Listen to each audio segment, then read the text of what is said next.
हे काय? माझ्या सीईओ पदाचा राजीनामा.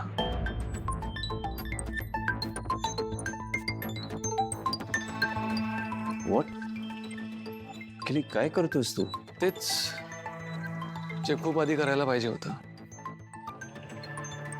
आता कुठे मला सगळ्या गोष्टींचा संदर्भ लागतोय. ठीक आहे, उशिरा का होईना मला जाणीव झाली आहे. अखिल तू तू प्लीज असं नको करूस. हे बघ, तू खरंच खूप केपेबल आहेस हां, आणि ह्या सगळ्या गोष्टी मनात लावून नको घेऊस. नाही दादा, माझ्या मनात असं काहीच नाही आहे. मला एक सांग, तू सीईओची पोस्ट का सोडलीस? कोणासाठी? काहीतरी कारणामुळे तुला सोडावं लागलं ना. आईच्या मनात वसुवहिनीविषयी गैरसमज निर्माण केले. तिच्या इनसिक्युरिटीजला टार्गेट करून ब्लॅकमेल केला आईला. हे सगळं तनया आणि तिच्या आईने घडवून आणले. मी पण मूर्ख आहे यार. मी कसा काय या सगळ्याला बळी पडलो? नाही, बरोबर आहे ना. तेव्हा मी एक वेगळ्या हवेत होतो. डोक्यात माझ्या हवा घुसली होती. कळलं नाही मला.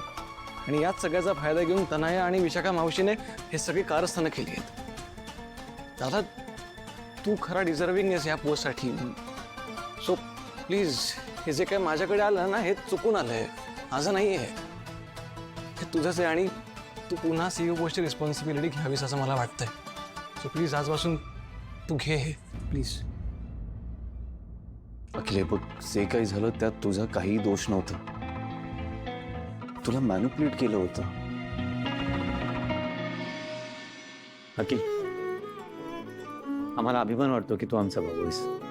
तू चुकलास पण त्यातूनही शिकलास आणि तुला या सगळ्या गोष्टींची जाण आहे. बस झालं, आणि काय? एक्झॅक्टली. तू असं काही करत नाहीस. आणि जे काही आहे ते आपल्या तिघा भावांना मिळून वाढवायचंय. हा, ही कंपनी आपल्याला मोठी करायची. आणि अशी छोटी मोठी वादळं येत राहणार. तीच तर आपल्याला बळ देते, आपल्याला सगळ्याला शिकवते.